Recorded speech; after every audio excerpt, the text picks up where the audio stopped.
మరి ఎందుకు మీడియా లోపల మీడియా వాళ్ళు ఉన్నారు, లోపల మీడియా వాళ్ళు ఉన్నారో లేదో చెప్పండి. మీరు లోపల మీడియా వాళ్ళు ఉన్నారు. మెయిన్ గేట్ కి వెళ్తే బ్యాక్ గేట్ అని చెప్పారు వాళ్ళు. మెయిన్ గేట్ కి వెళ్తేనే బ్యాక్ గేట్ అని చెప్పారు వాళ్ళు. అట్లా కదన్నా ఇప్పుడు ఉన్నారో లేదా మరి ఇంత దారుణం. ఇప్పుడు తిరుపతి యూనివర్సిటీలో అంతే, ఎక్కడైనా గ్రౌండ్ వర్క్ చేసినా అంతే. ఇదే పరిస్థితి. పోలీసులు ప్యాకెట్ అని చెప్పారు, వాళ్ళేం ప్యాకెట్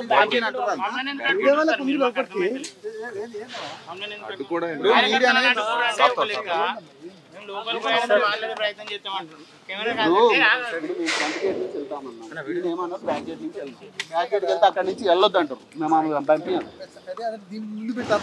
అట్లాగా సార్ మరి మీరు చెప్పట్లేదు, మీరు క్లారిటీ లేదు ఇక్కడ, క్లారిటీ లేదు సార్. ఇప్పుడు మమ్మల్ని అడ్డుకోవడం మీరు చెప్పేది వినాలి కదా. మేము కూడా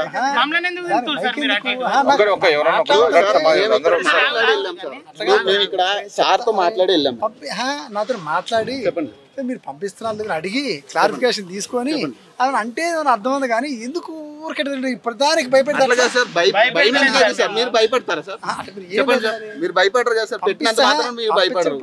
మీరేమైనా ఇష్యూ ఉంటే అదే అడిగి పంపించబోతే మీరు అట్లా అనాలి. కానీ అడిగి వెళ్ళాను సార్. వెళ్ళాలంటే లేదు అన్నప్పుడు అక్కడికి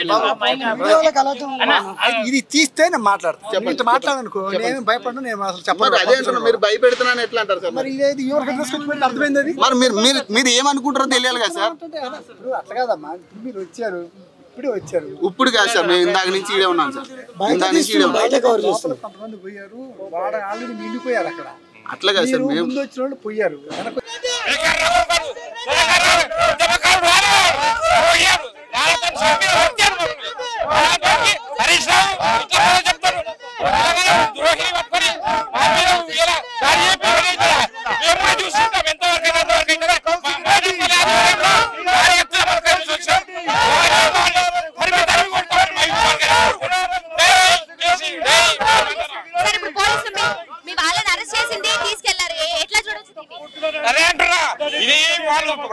ప్రతిపక్షంలో ఉండి కూడా మా మీద ఇంతకాలం దౌర్జన్యం చేస్తున్నారంటే దీనికి నిదర్శనం ప్రజలు తెలుసుకోవాలి. దౌర్జన్యంగా ఎంత ధైర్యం ఖండిస్తాం తీవ్రంగా. అయినప్పటి ఆధ్వర్యంలో మేము భారీ ఎత్తున ర్యాలీకి వచ్చాం. మేము ఎంత దూరమైన పోతాం, అరెస్ట్ అయినా ఏమైనా ఇది మా రేవంత్ రెడ్డి గారి ఆధ్వర్యంలో ఎంత దూరమైన తీసుకెళ్తామని కోరుకుంటున్నాం. అది కౌశిరెడ్డి ఇక్కడ వస్తే మా మహిళలు రెడీ ఉన్నారు, చీరలు గాజులు అన్ని పట్టుకొని వానికి గాజులు చీరలు పెట్టి పంపిస్తామని. కౌశిరెడ్డి రావాలని చూస్తున్నాం. మీద వాడు ఒక టిఆర్ఎస్ గుండా, ఆడు ఎమ్మెల్యే కాదాడు కౌశిరెడ్డి. ఇది ఎక్కడ అన్యాయం అండి? కాంగ్రెస్ గవర్నమెంట్ నుండి మమ్మల్ని తీసుకెళ్లి అరెస్ట్ చేయడం ఏంటి? మమ్మల్ని ఎందుకు అరెస్ట్ చేస్తానండి? కౌశిక్ రెడ్డి రానియండి, కౌశిక్ రెడ్డి గారు రానియండి. మేడం చూస్తున్నారు కదా, ఇక్కడ ఉన్నటువంటి ప్రతి ఒక్కరిని కూడా తీసుకెళ్లేటువంటి ప్రయత్నం అయితే చేస్తున్నారని చెప్పొచ్చు. పోలీసులు దౌర్జన్యంగా తీసుకెళ్తున్నారు. కాంగ్రెస్ పార్టీ వాళ్ళు మా మీద చేసేటువంటి దౌర్జన్యం ఏంటంటూ కూడా ఇక్కడ ఉన్నటువంటి మహిళలంతా కూడా హర్షం వ్యక్తం చేస్తున్నారని చెప్పొచ్చు. చూస్తున్నారు కదా ఈ గొడవ తీవ్ర ఉద్రిక్తత ఎలా ఏర్పడిందో. తెలంగాణ కొరికి ఏమి చేసిన సందర్భం లేకున్నా కూడా సీనియర్ ఎమ్మెల్యే పట్ల, గాంధీ గారి పట్ల, కౌశిక్ రెడ్డి గారు కానీ మరి బీఆర్ఎస్ పార్టీ నాయకులు కానీ చేసే ఈ ఆందోళనలు, ఈ అరాచకాలు ఇవన్నీ కూడా తీవ్రంగా ఖండిస్తున్నాం. మరి వాళ్ళ నోటికి అదుపు లేకుండా మాట్లాడే మాటలన్నీ కూడా తెలంగాణ సమాజం అంతా కూడా గమనిస్తుంది. మరి అరాచకమైన మాటలు, మరి వాళ్ళ తెలంగాణ ప్రశాంతంగా కొనసాగుతున్న కాంగ్రెస్ పాలనలో, మరి కాంగ్రెస్ అధికారంలో రేవంత్ రెడ్డి గారి నాయకత్వంలో నడుస్తున్న పరిపాలనను, అడ్మినిస్ట్రేషన్ను అస్థిరపరచాలని, మరి డిస్టర్బ్ చేయాలని, తెలంగాణను మరి వాళ్ళ శాంతి భద్రతలు ఏ రకంగా అయితే డిస్టర్బ్ అవుతాయనే దాంట్లో మరొక పక్కా ప్రణాళిక రచించుకొని మరి బీఆర్ఎస్ ఎమ్మెల్యేలు కానీ, సీనియర్ నాయకులు కానీ ప్రతి ఒక్కరు తెలంగాణ వ్యాప్తంగా వచ్చి హైదరాబాద్ నగరాన్ని ఎట్లా డిస్టర్బ్ చేయాలి, హైదరాబాద్ నగరం ఒక మినీ ఇండియా లాగా మరి ఇలా ఎన్నో రాష్ట్రాల నుంచి ఎన్నో ప్రాంతాల నుంచి ఇలా ఒక మెట్రోపాలిటన్ సిటీగా డెవలప్ అవుతూ శాంతి భద్రతల్ని చాలా మృదువుగా నడుపుతున్న తరుణంలో మరి హైదరాబాద్ నగరంలో ఒక అల్లకల్లోలో సృష్టించాలని ఇలా సీనియర్ నాయకుల పట్ల ఒక వయసు మరి ఒక ఎక్స్పీరియన్స్ సంబంధం లేకుండా మాటలు మాట్లాడుతూ ఇలా రాజకీయంగా ఏదున్నా ప్రజాస్వామ్యబద్ధంగా మాట్లాడుకుంటూ మాట్లాడిన దానికి సమాధానం చెప్తానికి కూడా మరి ఇలా కాంగ్రెస్ పార్టీ శ్రేణులు కానీ కాంగ్రెస్ పార్టీ నాయకులు కానీ అందరూ కూడా సిద్ధంగా ఉన్నారు. ఇలా ఏది పడితే అది మాట్లాడితే అది చెల్లుతుందని మాట్లాడే మరి కౌశిక్ రెడ్డి ఇలా ఎప్పటికీ ఎంతసేపటికి మరి ఇలా మీడియాలో మాట్లాడి ఎక్కువ హైలైట్ కావాలి, ఏ మాటలు మాట్లాడితే హైలైట్ అవుతాం, మరి ఇలా ఎక్కువ మాట్లాడితే రోజు వార్తల్లో ఉంటామనే విధంగా ఇలా మాట్లాడుకుంటూ రెచ్చగొట్టే విధానాలు ఖండిస్తున్నా.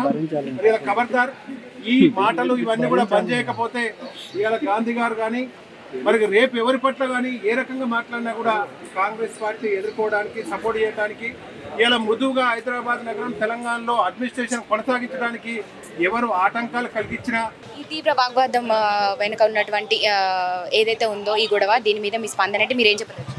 ప్రశాంత వాతావరణంలో హైదరాబాద్లో అందరు కూడా ఆంధ్ర తెలంగాణ తేడా లేకుండా అందరు జీవిస్తున్నారు, బాగున్నది. కాంగ్రెస్ పార్టీ అధికారంలో వచ్చింది, ప్రశాంత వాతావరణంలో వినాయక చవితి నవరాత్రులు చేసుకుంటున్నాం.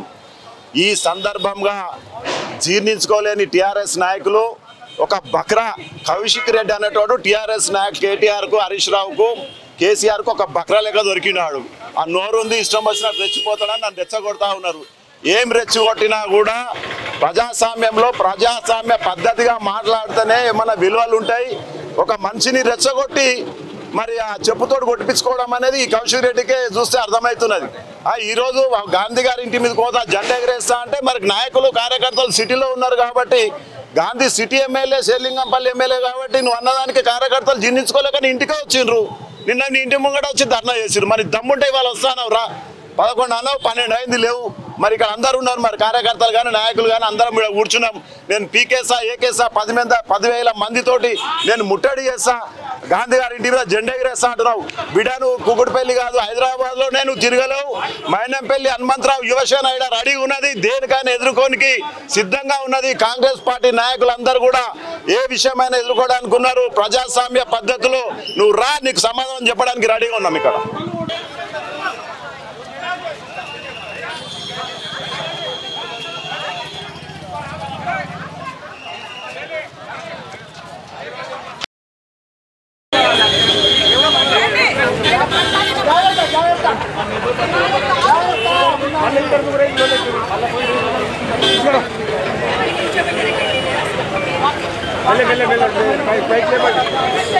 కొంచెం లోపలికి